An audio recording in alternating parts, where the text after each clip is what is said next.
zanda bina mashoko atakuona kuti chokwadi chakubudzitswa pachena kuti subscribe or like or on the bell icon. Tipinda panapa along the speech yemkomana anobudanyira taura achiti, we want to tell the judiciary, we are warning you, this has been going on for a long time. Don't be used as a tool by Amazon. You are oppressing people. We fought to have the right to free speech, free assembly, and free association.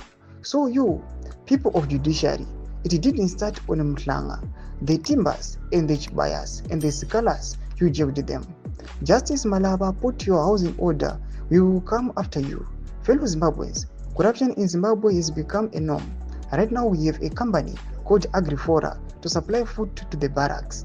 Unfortunately, as we speak, our soldiers are dying of hunger. They are being fed content used to make pet foods. They don't have meat. Yet the country is forking money every month. The company is fronted by Chief Secretary Ushuaia and Willard Manungo Sons. Unangagwa has put his Chiganandas. He is privatizing companies. Companies have been taken away by Kudakwashi Tagwire. Now Zimbabwe POSB have prime targets.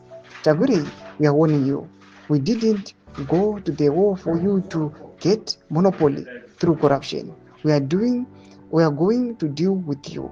Mashoko arikuda panapa achitogwa nemukona bombshell achiti aya uko masoja kuma barracks ayo vari kudya ma petty foods, vana vari kufa nenzara, hakuna nyama. Mashoko ari kuonekwa kunzi saka musoketi 1 masoja acho achazoramba ari kuside kwe the regime here. Mashoko ari kubuda panapa achiendera mberi achiti by the time Mnangagwa loses power, Zimbabwe will be a shell. Future generations will not forgive us if we don't take action. Mnangagwa is using Tagwire, Wiknochiva, Scott and Tungwarara. Mashoko ari kubuda nyogwa panapa nevakomana vana bombshell Geza akataura in his address. Tudze mafungiro enyu moti kudi pamusoro pechitiko ichi. Pinako me section medu tudze mafungiro enyu. Subscribe or like, turn on the bell icon.